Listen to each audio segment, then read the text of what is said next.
What's up guys, Junior here, and today we are back on iRacing yet again with the street stocks for the final time at Charlotte. As you can see, I started on pole yet again. The 11 behind me, ironically enough, also had the first Jamie, which made it pretty funny to have Jamies both starting on the front row. Our names both spelled differently. There you can see the one and the black on the outside. He'll be important later. You can see him right there, the black car. He'll be important later. You guys will see why. There you can see a aggressive move from him already, cutting off the 12. I think you guys already know where this is going. 12 goes up, moves to 7. Nice save from everybody, really. 16 loses it. 12. Oh, okay. So the 12 bops the 7 again, and the 7 loses it that time. They were 3 wide, which obviously you should never be 3 wide, especially in street stocks as rookies. But yeah, 12 bops the 7, 7 slides up, nails the wall. He's gonna tip the 12, but not after the 12 tips the 1. Which is, oh my gosh, I'm gonna have a stroke. Which is gonna push both of them into the wall. The 2, who I was actually drafting with just earlier, ends up spinning out with no damage, fortunately. But watch him. He just kind of watches the whole thing happen. Oh, I think he might have tapped the 7 when he spun, but yeah. Meanwhile, back at the front, me and the 11 have broken away from the field after we saw the 16 slide down to the apron. So now, it's a battle of the Jamies. Who's going to take the win? You can see he almost loses it out of the corner there. He's holding in my draft down the backstretch here. I think it was this lap. Yes, this lap. He sends it up my inside with a beautiful run.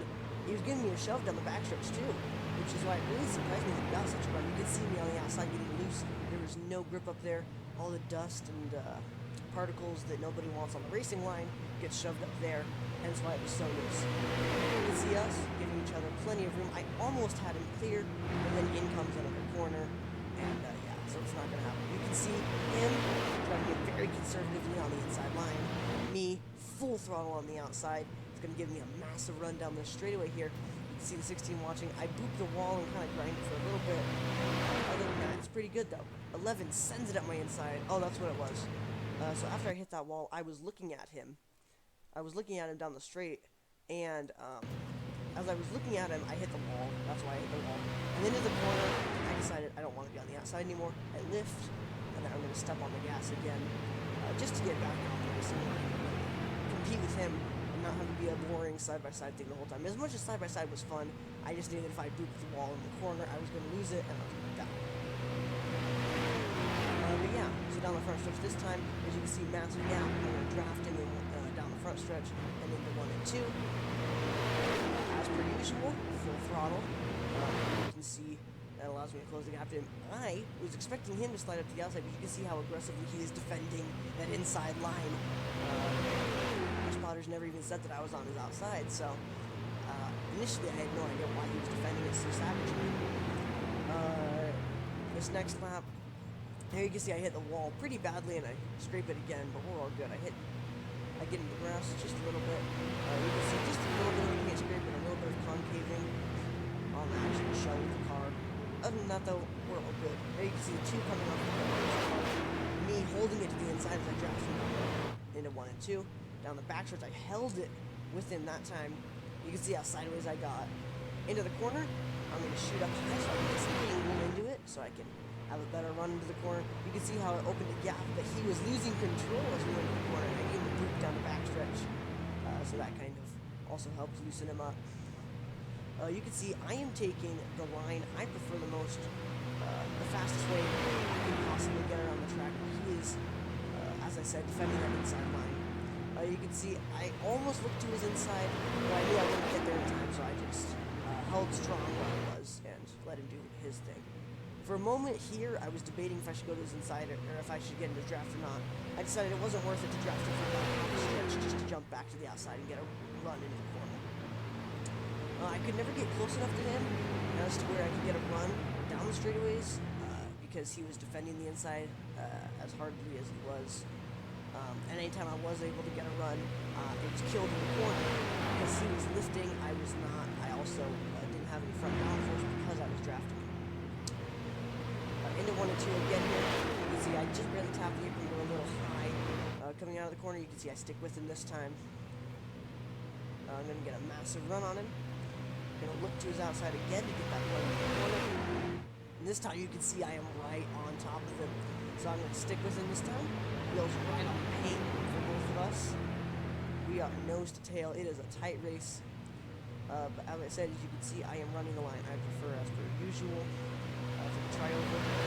I am closer than ever, and I really want to get to his inside, because if I get there, I know he is screwed. With how well he is defending it, I assume that means he's not very comfortable on the outside, much as I was.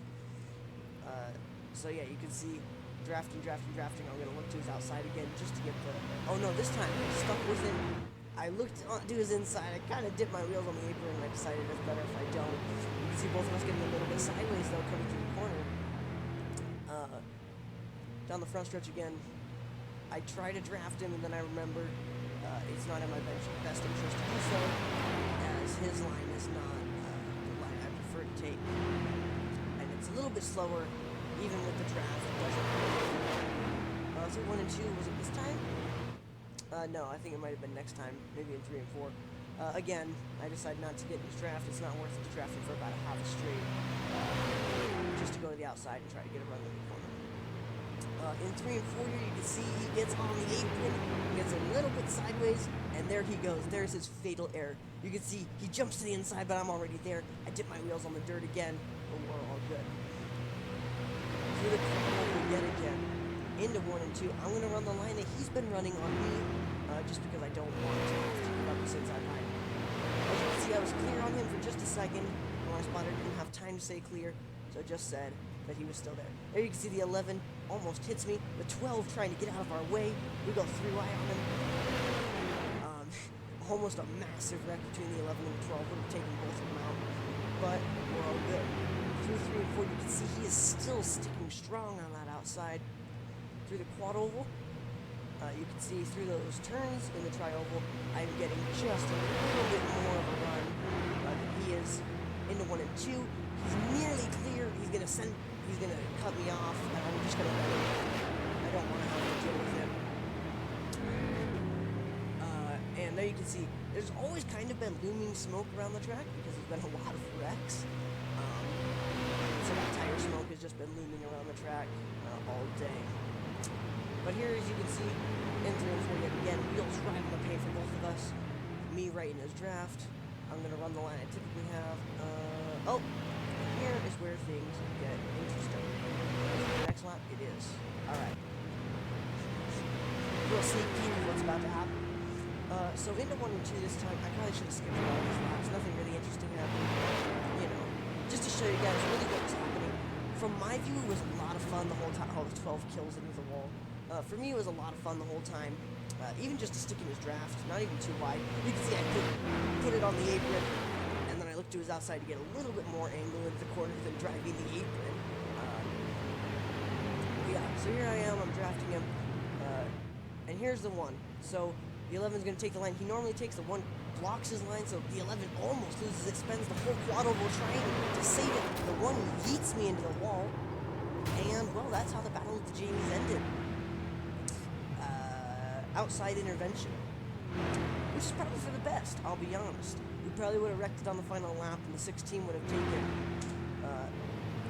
taken it up from us. Ironically enough, I am number 13, and my life was taken on lap 13. So, yeah.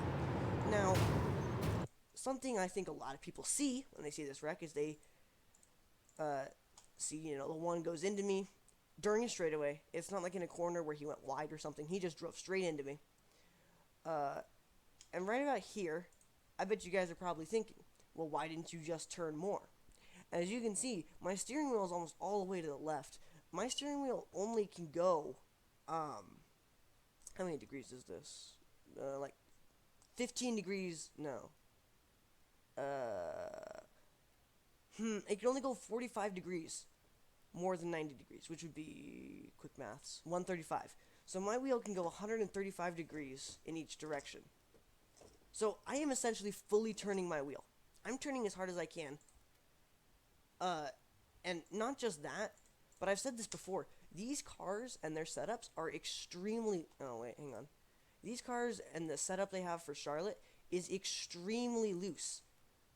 So if I were to, full send to the left, I'd probably spin out on my own anyway, even without, obviously, even though the one was helping me, even without the help of the one.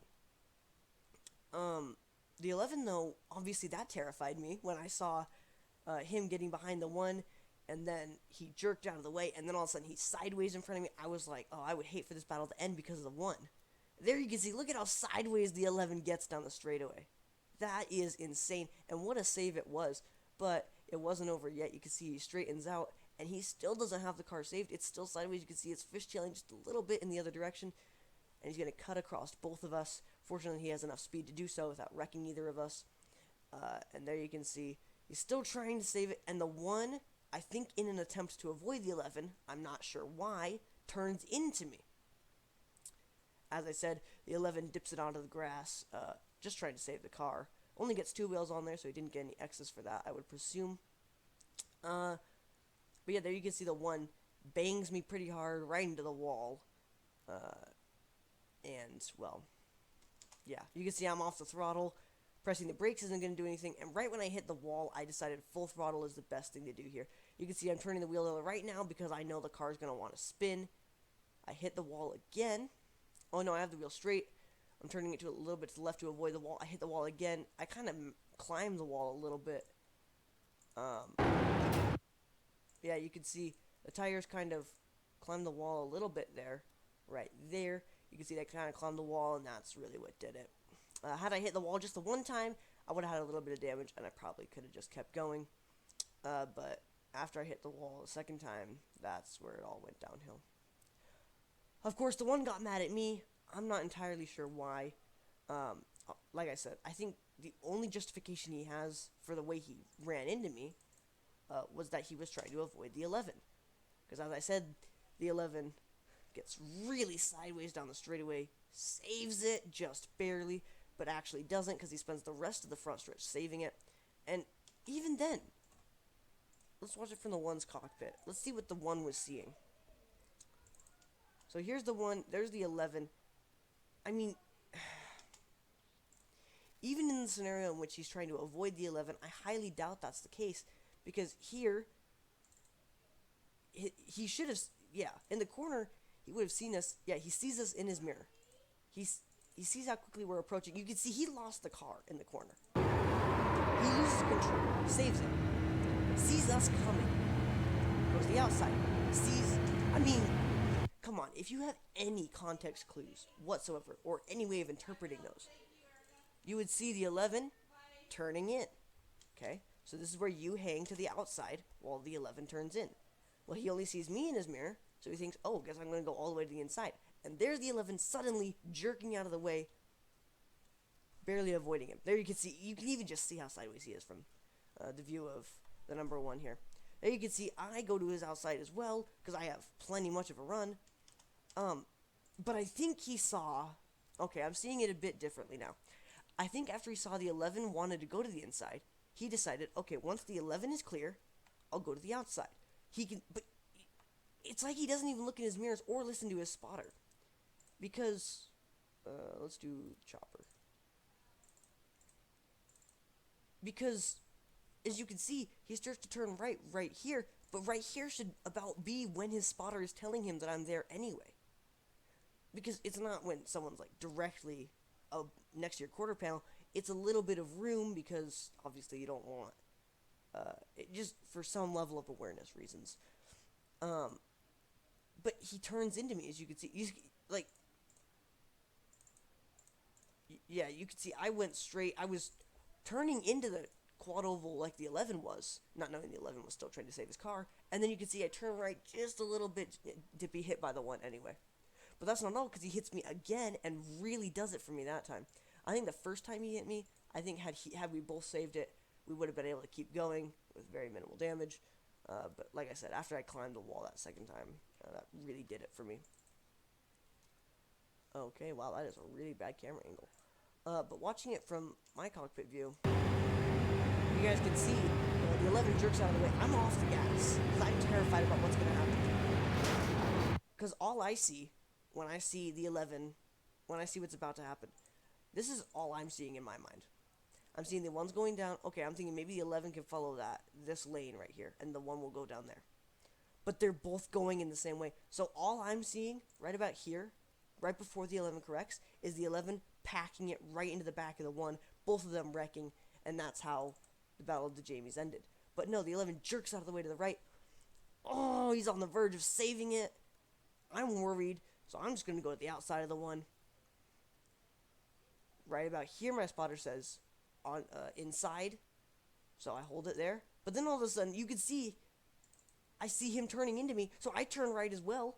He hits me, so I'm off the gas, and I full all the way to the left. You can see I'm correcting it because I feel a little bit sideways, a little bit spinny, and into the wall I go. I felt like the car was kind of spinning. That's why I corrected just a little bit for a second there, which wasn't really correction. It was more just going straight. But yeah, as I said, you can see I go straight just for a second there because I felt like I was spinning. But at the end of the day, the one car ruined my day. Let's watch the approaching lap, the wreck, and a little bit of the race from my view.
Said, I did a practice session with the two before this. And we were drafting together. You can see how he's pushing me down the front stretch. We had done a practice session together. We were drafting together for a while, and then I lost it right in front of the two. The two hit me. I think he hit the wall. And I just apologized. I was like, sorry, dude. With the amount of damage I have, I can't drive this thing. And I had earlier today just gone go-karting with a whole bunch of people that were, what was like a second, like not even. The slowest guy was like 7 seconds off of my pace, which, in case you guys are wondering, 7 seconds is I pass 1, 2, 3, 4, 5, 6, 7. Now the next guy passes, and if you're consistently running that much slower than me, like, and if the lap times are 7 seconds, not even like the distance, well then, yeah, we've got a problem, you know. So I just saw, especially when I was there too, I saw a whole lot of slow people blocking fast people, especially at the end. On the final lap, the 47, who I had lapped twice already, I was coming around to lap him a third time, and he was no, it was a fourth time. I was coming around to lap him a fourth time, and all he was doing was blocking. I caught him a couple corners into the lap, right? So I'm like, okay, he didn't get a blue flag, so he's not going to give it to me. But I don't want to like impede on it, you know, any of that. So I was approaching him into the hairpin. I go for the dive bomb. He's already there. So I go to the outside. I slam on the brakes. I go for the crossover. And right as I send it in there, he cuts me off again, so I slam on the brakes and almost spin out. Okay? step on the gas again, I'm losing ground to him, and then I start gaining ground down the straightaway. How do you gain ground during the straightaway, you might ask, especially when you're losing ground? It's simple. He's not full throttle. His foot isn't all the way down. When I approach him, I tap the brakes and I press on the gas again, give him a little bit of room just to test for sure he's not fully on the gas. And he isn't. So now I'm starting to consider, is he intentionally trying to slow me down? So we go into a hairpin, a blind hairpin at that, and I send it, there's nowhere to send it. So I'm gonna try anyway. I kind of go to his inside and he cuts me off, so I shoot to his, it's a left and then a right hairpin. So it's kind of like a left 90-degree corner and then a right hairpin. And then left, I kind of was looking to his left, I was kind of looking to his inside, and he sliced me off. So I look to the right, into the next hairpin, and I slam on the brakes, and he cuts me off again. I hit him, we were both almost spinning, right? But it all works out, unfortunately. The reason I say unfortunately is because he then blocked me into the next hairpin, in which I tried everything I had. I bumped him and then tried the crossover. Nothing worked. Down the straightaway and into the super fast corners, he was constantly looking over his shoulder because I was swerving left and right, just trying to get side by side with him. And he's looking back and forth, left and right, blocking me. I know it's my final lap. I know I already set a good lap time, and I knew this guy had no opportunity of taking my first place lap time, so I wasn't too worried about it. But it made me mad because, what do you have to do? And so with that in my mind, and I was racing with the 11, I was in good spirits, and then along comes the 1, just to wreck me.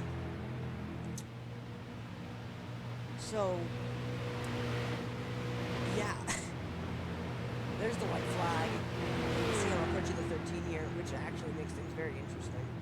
But I don't know what the 6, 13, the 6, wait, what number is that?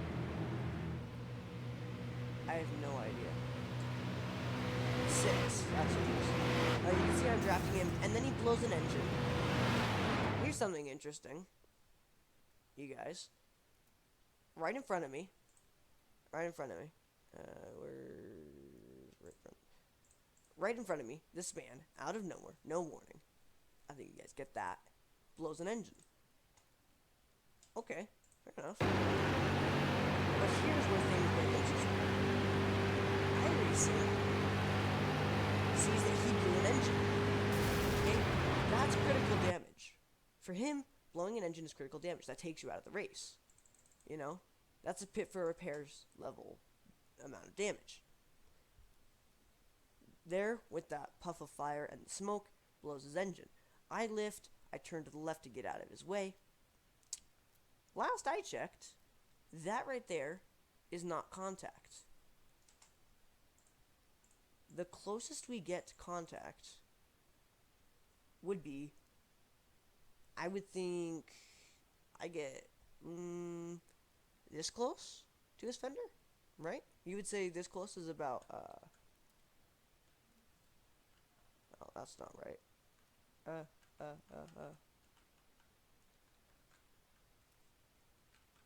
You would agree, right, that this close is not, we are not touching, right? You would agree that we are not touching with this level of, despite, rather, this level of closeness? You would think, right? This is not contact. Yeah, well, not according to iRacing. According to iRacing, that is 4 X's of contact, which made my previous 5 X's, thanks to him bashing me, the one car, which made my previous 5 X's turn into 9.